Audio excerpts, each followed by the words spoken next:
What would you think of what you hear the name of Hong Kong Zoological and Botanical Garden? Monkeys, flowers, birds, school picnic, park that located in the central. Is it all for the garden? Certainly not. It's far more than that. In fact, it's not only just a park, but is also considered as a historical site in the Central District. The garden was partly opened to the public in 1864, more than 115 years from today.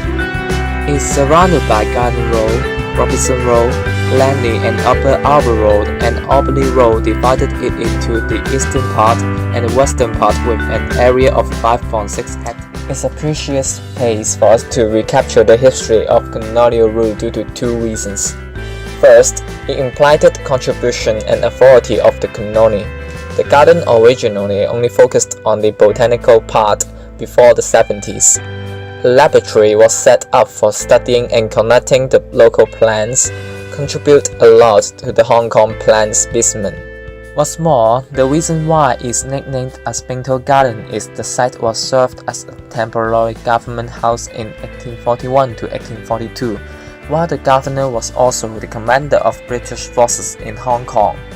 So, functionally or geographically, it implied the power of colonial government.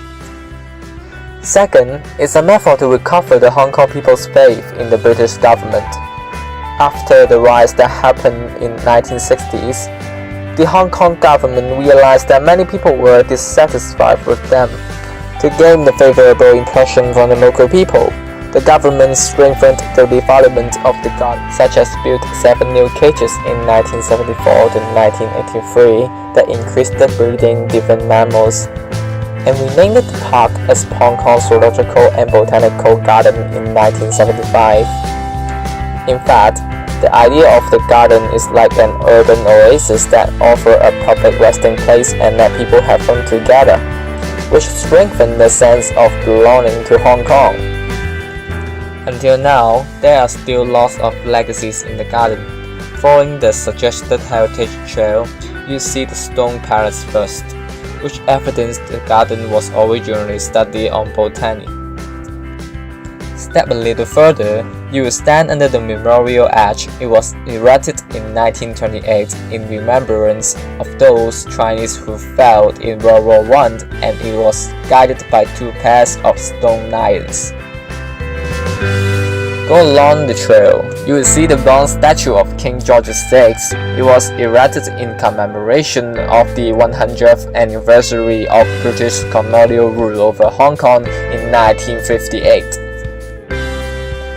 And then you can also have a look at the pavilion aged 151 years. Also the remarkable fountain built in 1864, though it was last restored in 2010. However, although the garden is included in the heritage trail suggested by the Antiquities and Monument Office, it is not graded to reflect its value.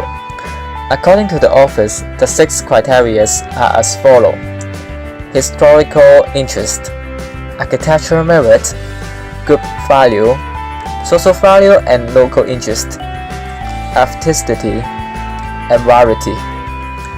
After knowing the interesting historical facts about the garden, do you think it should be graded in order to preserve it in a better way?